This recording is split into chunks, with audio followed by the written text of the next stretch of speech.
দরজা খুলে হাসতে হাসতে সরে দাঁড়ালো সুকান্ত। গ্রামের বাড়ির পরিচিত বন্ধুসম ইনকাম ট্যাক্স ইন্সপেক্টর অলোকেশ তার ফ্যামিলি নিয়ে সন্ধ্যায় আড্ডা দিতে এসেছে। সুকান্ত খুব অবাক হয়েছিল অলোকেশের ফোন পেয়ে। সত্যি বলতে অলোকেশ কারো বাড়ি যায় না, কারো সঙ্গে যোগাযোগ রাখে না, মেশে না, দেখা হলে কথাও বলে না, এড়িয়ে যায়। তাই অবাক হয়েছিল। আসছে শুনে একেবারে আকাশ থেকে পড়েছিল তারা একই শহরে 2 কিলোমিটার এদিক ওদিক থাকে। রাস্তাঘাটে মাঝে মধ্যে দেখা হয়, দেখা মানে ব্যস্ততার দেখা, তখন কথা বলার সময় থাকে না। সুকান্তর পরিচিত তাদের গ্রামের বা আশেপাশের অনেকেই তার বাড়িতে আসে, এসে গল্প করে যায়, ছোটবেলার স্মৃতিচারণ করে, হাসি ঠাট্টা, খাওয়া দাওয়া, বেড়াতে যাওয়ার প্ল্যান ইত্যাদি করে। ব্যতিক্রম অলোকেশ। সে তার বন্ধু বান্ধব বা গ্রামের পরিচিত কারো বাড়িতেই যায় না। রাস্তায় দেখা হলেও ভালোভাবে কথা বলে না। অলোকেশের স্ত্রীও নাকি অলোকেশের মতো একেবারে মানিকচুর, একমাত্র ছেলেও বাপের মতো। কিছুদিন যাবৎ গুঞ্জন শোনা যাচ্ছিল অলোকেশের ছেলে ডাক্তারি পড়ছে। অলোকেশ এবং তার স্ত্রী সোমলতাকে নিচের ঘরে যত্ন করে বসিয়ে সুকান্ত বলল, কি আশ্চর্য কাণ্ড, 20 বছরে এই প্রথম এলি। অলোকেশ কোনো উত্তর দিল না, অত্যন্ত গম্ভীর হয়ে বসে রইল। তার হয়ে উত্তর দিল তার স্ত্রী সোমলতা। বলল, কি করে আসবো, ছেলের পড়াশোনা, শাশুড়িকে সামলানো ভারী ঝক্কির কাজ ভাই। তার কথা শেষ হবার আগেই একগাল হাসি নিয়ে হাজির সুকান্ত স্ত্রী বিনতা।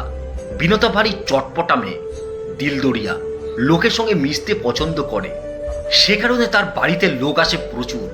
বিনতা সোমলতার হাত ধরে বলল, চলো দিদি, ওপরে চলো। সোমলতা উঠে দাঁড়ালো।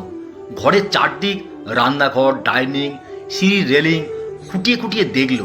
তারপর বিরক্ত হয়ে মুখ বেঁকিয়ে বলল, ঘরে এত কম দামের পাথর লাগিয়েছ কেন, রেলিং স্টিলের লাগাতে পারতে। এই কথায় বিনতা হো হো করে হাসলো। হাসতে হাসতে বলল, বাড়ি করার সময় খুব অভাব ছিল, ওর বাবা তো একদম পাথর লাগাতে চাইছিল না। আমি জোর করে লিলুয়ার ভারত মার্বেলে নিয়ে গিয়ে সবচেয়ে কম দামের কাঠ পিস কিনে এনেছিলাম, নইলে হতোই না। বিনতার কথায় সোমলতা খুশি হলো কিনা বোঝা গেল না। সে সন্দেহ চোখে সবকিছু দেখে শেষে আবার জিজ্ঞাসা করলো, উপরটা কি নিচের মতোই? বিনতা আবার হাসলো। হাসতে হাসতে বলল, চলো দেখবে। সোমলতা থপথপ করে 1 পা 2 পা এদিক ওদিক হেঁটে আবার বলল, একই রকম হলে আর যাব না, কোমরে খুব ব্যথা। বিনতা এগিয়ে এসে সোমলতার হাত ধরে বলল, চলো, ধরে ধরে নিয়ে যায়।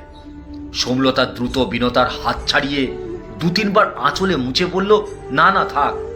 বিনতা তবু আরেকবার হেসে বলল, তোমার বাড়িতে কাজের লোক বুঝি সব করে? সোমলতা এতক্ষণ পর সম্ভবত ভালো ইস্যু পেয়েছে।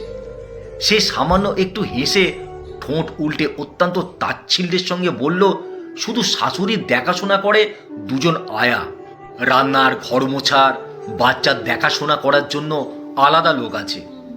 বিনতা এবার একটু হেঁয়ালি করে বলল, তোমার শাশুড়ির তো বিরাট ভাগ্য গো, 2 জন আয়া। শাশুড়ি বুঝি তোমার কাছে থাকেন? সোমলতা এবার ভারী আশ্চর্য হলো। চোখ উল্টে ঠোঁট বাঁকিয়ে বলল, আর কার কাছে থাকবে, ওর বাবা তো গাদা গাদা ফল পাকড়া কিনে এনে দেয়, পচে পচে নষ্ট হয়, আজও ফেলেছি।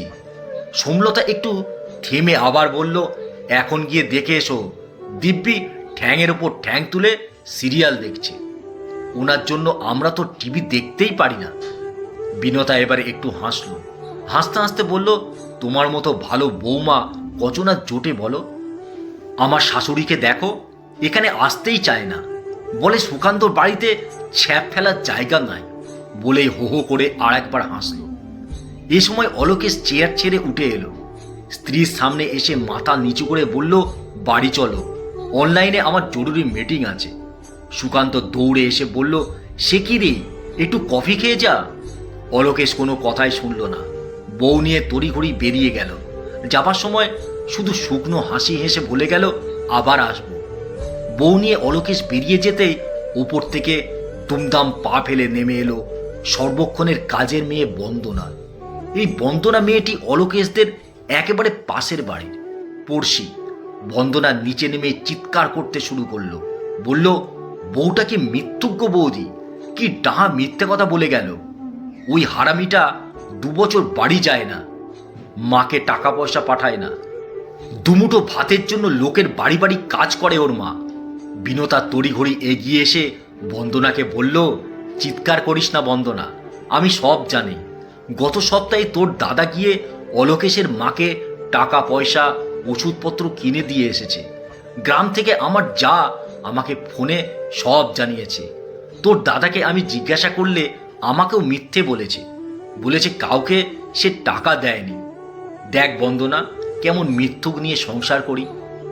বিনতা এবার সুকান্তর কাছে এলো, স্বামীর একটি হাত ধরে বলল, তুমি যখন আমায় মিথ্যে বলেছিলে তখন খুব কষ্ট পেয়েছিলাম, কিন্তু আজ এই ফ্যামিলিটাকে দেখে বুঝলাম দুটো মিথ্যের মধ্যে কত ফারাক।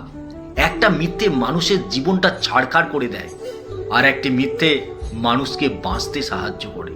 তোমার মিথ্যেটা মিথ্যে নয় গো, চরম সত্যি, একমাত্র সত্যি। এমন মিথ্যে বললে সত্যি আমি কিছু মনে করব না, বলেই সে স্বামীর বুকে আলতো করে মাথা রাখল।